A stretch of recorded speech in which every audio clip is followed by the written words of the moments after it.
first of all, I want to imagine going for a stroll along the River Thames mudflats, and you find an object thrown up by the tide, which sweeps you back hundreds of years in history. This next piece is written by your local journalist from the South London Press, Alexandra Warren, and it's an extraordinary true story, and it's called The Same River Twice.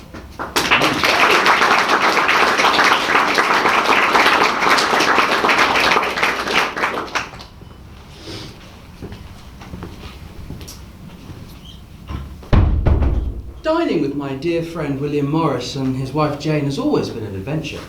This time, Jane proposed a curious idea, that I should open a bookbindery. I must confess, my life practicing law has begun to drag, and the prospect of creating beautiful objects is seductive. Perhaps a bindery could be here, in Hammersmith, near the old pub, The Dove. Imagine, The Dove's Bindery, owned by me, Thomas James Cobden Sanderson. There was a low tide this evening, so I took the children out to the riverbed in Hammersmith. I'm always surprised by the wildlife there. The birds, the ducks, the swans, and even the occasional seal. There's so much underneath your feet too. We took a bucket and filled it with whatever we found just by flipping over pebbles. There were baby eels, Chinese mitten crabs, and even transparent shrimp. As the sun set below the horizon, we tipped the bucket out and watched them all scurry back to their homes as we headed back to ours. I am pleased to announce an expansion in my bookbinding venture, and a partner to assist me in that dream. Young Amory Walker is to join me to help me create the Dove's Press, to realise my vision of the book beautiful.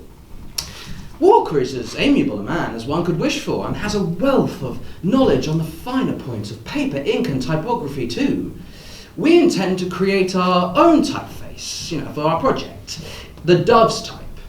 It'll use a renaissance created by the Venetians, and that will be our starting point. Yes, I know. That's the inspiration dear Morris took for his golden typeface, but there, the similarity will end. While Morris's type embellished the font and crowded the page, the Dove's type will simplify. It'll be lean, elegant and subdued, and will not distract the reader from the thing intended to be conveyed. It'll be a new type for the modern day. After all those years living by the river, I never knew there was anything more than sand and stones underneath my feet. But today has been a revelation. By chance, I caught a documentary called Thames Treasure Hunters. It showed all the things people, mudlarks they called them, had found just by walking along the Thames foreshore, not even a mile from my home. Of course, I had to try it out for myself, and already in one day I found so much. The first thing I found were these straw-like objects made of clay. Their white color stands out from the silty ground. They're from stem pipes, made to be used just once and then thrown into the river when they're used. As my eyes adjusted to the ground, I could see the shapes of the rocks. I found some shards of pottery. How amazing it feels to pick something up and know the last person who touched that thing was alive hundreds of years ago, in a different time, in a different London. The press is a great success and has been humming along for many years now. Our next project is to print a copy of the Bible. But Amory Walker has turned out to be a bitter disappointment. We are partners, but in name only.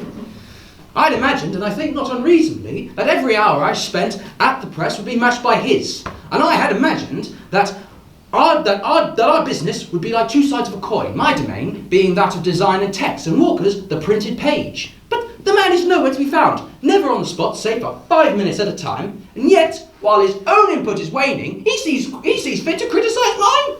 If I ever do, he says on my work. Well, he is right. This will never do. I wish to dissolve our partnership and continue forth alone. It seems the only way, but the typeface, the beautiful Dove's typeface belongs equally to us both. How then to extract myself of the letters? We drew up an agreement back then that stated I shall use the lettering until my death, and then it shall be handed over to him. But I cannot bear the knowledge that once I am gone, Walker can use it. I cannot bear it. Another interesting find, a pewter badge cast in the shape of a boar. They were made in their thousands in the 15th century to celebrate the coronation of Richard III. I imagine the man who wore this, who lay in the streets of London just to catch a glimpse of King Richard, the boar pinned proudly to his chest. And then I imagine him just 3 years later finding out that Richard had been killed at Bosworth and hastily casting the badge into the river before anyone sees it. 'Tis done. A labour almost as weary as the creation of the typeface itself. But I have succeeded. Amory Walker will never touch the Dove's typeface again. It took more than 170 trips under the cover of nightfall in a number of years. But I have thrown it from the Hammersmith Bridge. Every letter, every punch and matrix is all bequeathed to the sea. It is all consigned to a terrible watery grave. After years of searching, I have found the thing of Mutlark's dreams. 11 pieces of the famous Dove's type. I had false hope before. I found a couple of pieces in the foreshore in Hammersmith, but I went to a Dove's typeface expert to get his opinion on it, and he told me these are some other press. And in fact, I've been searching in the wrong place the whole time. But now there's no doubt.